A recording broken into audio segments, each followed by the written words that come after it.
بسم اللہ الرحمن الرحیم۔ سٹوری ٹائم پی کے معزز سامعین السلام علیکم۔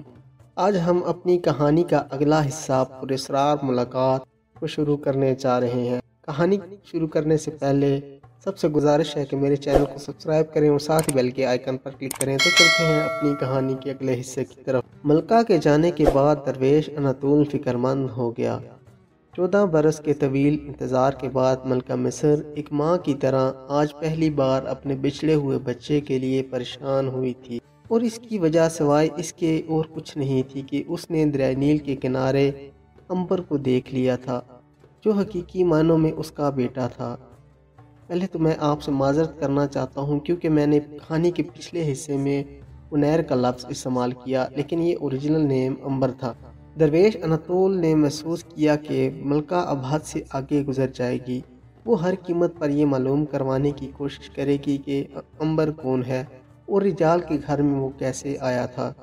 اس کا مطلب یہ تھا کہ اگر وہ اس راز پر سے پردہ اٹھانے میں کامیاب ہو گئی تو وہ عنبر کو حاصل کر لے گی۔ ہو سکتا ہے وہ اسے اپنے ساتھ محل میں لے جائے اور خفیہ طور پر اس کی پرورش کرے، لیکن فرعون کا محل اس کے جاسوسوں سے بھرا ہوا تھا۔ یہ بات وہاں کسی سے بھی چھپی نہیں رہ سکتی تھی۔ یوں ہی فرعون کا پتہ چلتا کہ اس کی جان کا دشمن شہزادہ اس کے محل کے اندر ہی پروان چڑھ رہا ہے تو وہ اسے ہلاک کروا دے گا، اور ہو سکتا ہے کہ وہ رجال اور اس کی اڈھیڑ عمر بیوی کو بھی قتل کروا دے۔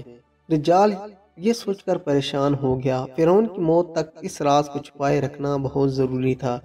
رجال کو معلوم تھا کہ ملکہ اب رجال کے گھر جا کر عنبر سے باتیں کرنے اور تحقیقات کرنے کی کوشش ضرور کرے گی۔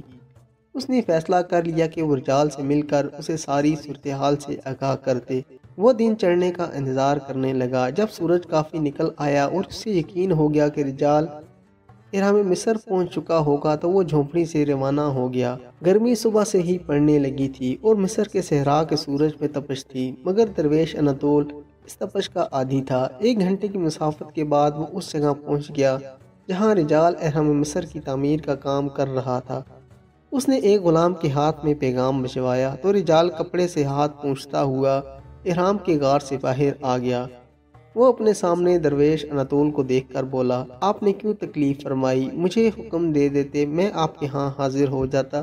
درویش نے کہا، رجال، کام ہی ایسا تھا کہ میں خود تمہارے پاس آنا پڑا۔ میں چاہتا ہوں کہ ہم کھجوروں کے سائے میں بیٹھ کر بات کریں۔ وہ دونوں قریب ہی کھجوروں کی ٹھنڈی ٹھنڈی چھاؤں میں بیٹھ کے اور باتیں کرنے لگے۔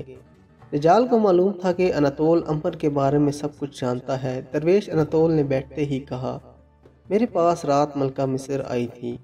رجال چونک اٹھا، کیا فرمایا سرکار؟ ملکہ مصر نفریتی آپ کے پاس تشریف لائی تھی؟ ہاں رجال، میری بات غور سے سنو۔ رجال ہمتاً گوش ہو کر بیٹھ گیا۔ درویش اناطول نے کہا، میں جانتا ہوں عنبر سے تم کو اپنے حقیقی بیٹے کی طرح پیار ہے اور تم اس کی جدائی گوارا نہیں کر سکتے۔ حضور، میں نے عنبر کو اپنا بیٹا سمجھ کر پالا ہے۔ اگر اسے کچھ ہو گیا تو میرے سر پر قیامت ٹوٹ پڑے گی۔ اسی لیے تو میں خود چل کر تمہارے پاس آیا ہوں۔ جو کچھ میں کہہ رہا ہوں اسے غور سے سنو۔ ملکہ نفریتی نے جب سے عنبر کو دیکھا ہے اسے شک ہو گیا کہ وہی اس کا بیٹا ہے، اور اب وہ ہر ممکن طریقے سے عنبر کے بارے میں تحقیقات کرنے کے بعد اسے حاصل کرنے کی کوشش کرے گی۔ اور تم یہ جانتے ہو کہ جب کسی ملک کی ملکہ کوشش کرے گی تو وہ ضرور کامیاب ہوتی ہے۔ رجال نے پریشان ہو کر کہا، مگر حضور، میں اور عنبر کی ماں بچے کی جدائی گوارا نہیں کر سکتے۔ تم جدائی کو رو رہے ہو رجال؟ مجھے عنبر اور تم دونوں میاں بیوی کی زندگی خطرے میں محسوس ہو رہی ہے۔ رجال چونک پڑا، وہ کیسے حضور؟ وہ ایسے کہ اگر ملکہ نفریتی کو پتہ چل گیا کہ عنبر ہی اس کا بیٹا ہے تو وہ اسے تمہارے گھر سے لے جائے گی۔ وہ اسے اپنی آنکھوں کے سامنے رکھے گی۔ عنبر شاہی محل میں ہی رہے گا اور شاہی محل میں یہ راز زیادہ دیر تک راز نہ رہ سکے گا۔ عنبر فرعون کا بیٹا ہے اور فرعون کے بیٹے کے بارے میں سب کو علم ہے کہ نجومیوں کی پیشگوئی کے مطابق وہ اپنے باپ کو قتل کر دے گا۔ بس فرعون کیسا گوارا کرے گا کہ اس کا قاتل اس کی گود میں پروان چڑھے؟ وہ عنبر کے ساتھ ان لوگوں کو بھی تیروں سے چھلنی کروا دے گا جنہوں نے عنبر کی پرورش کی تھی۔ رجال نے کانپتی ہوئی آواز میں پوچھا، آپ صحیح فرما رہے ہیں میرے آقا، اب اس کا کچھ علاج بھی فرمائیے، میں کیا کروں؟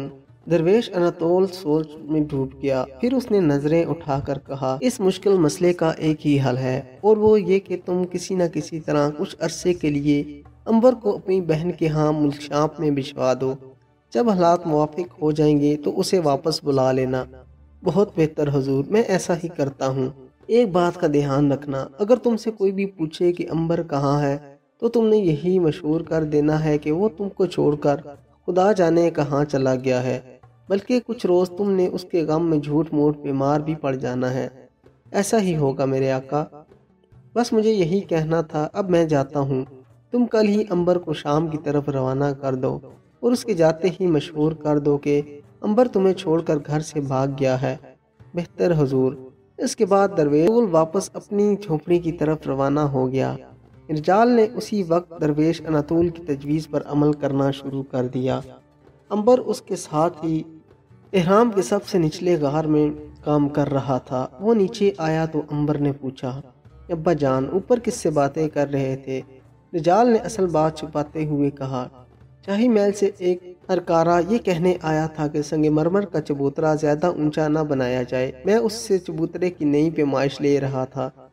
امبر نے سنگ مرمر پر چھینی چلاتے ہوئے کہا، ان بادشاہوں کے سر میں کیا سودا سما گیا ہے کہ وہ مرنے کے بعد بھی زندہ رہیں گے؟ چبوترا اگر زیادہ اونچا نہیں ہوگا تو بھلا اس سے زیادہ کیا فرق پڑے گا؟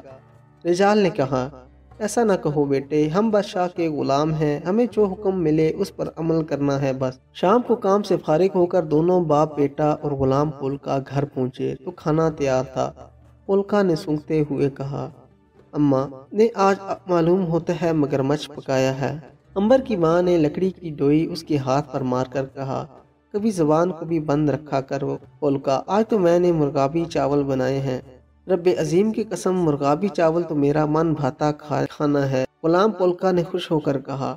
کھانے کے بعد غلام پولکا انگوروں کی گوڈی کرنے چلا گیا۔ رجال نے ساری بات اپنی بیوی کو بتا دی۔ وہ پہلے تو بڑی پریشان ہوئی، پھر اس نے بھی درویش اناتول کی تجویز کو پسند کرتے ہوئے کہا، ہمیں امبر کو جلد سے جلد شام کی طرف روانہ کر دینا چاہیے۔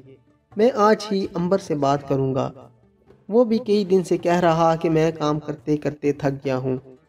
رات کو جب باپ بیٹا سونے لگے تو رجال نے امبر سے بات شروع کر دی۔ اس نے اسے کہا کہ وہ چاہتا ہے امبر کچھ دیر کے لیے ہوا بدلی کے واسطے اس کی بہن کے پاس ملک شام چلا جائے۔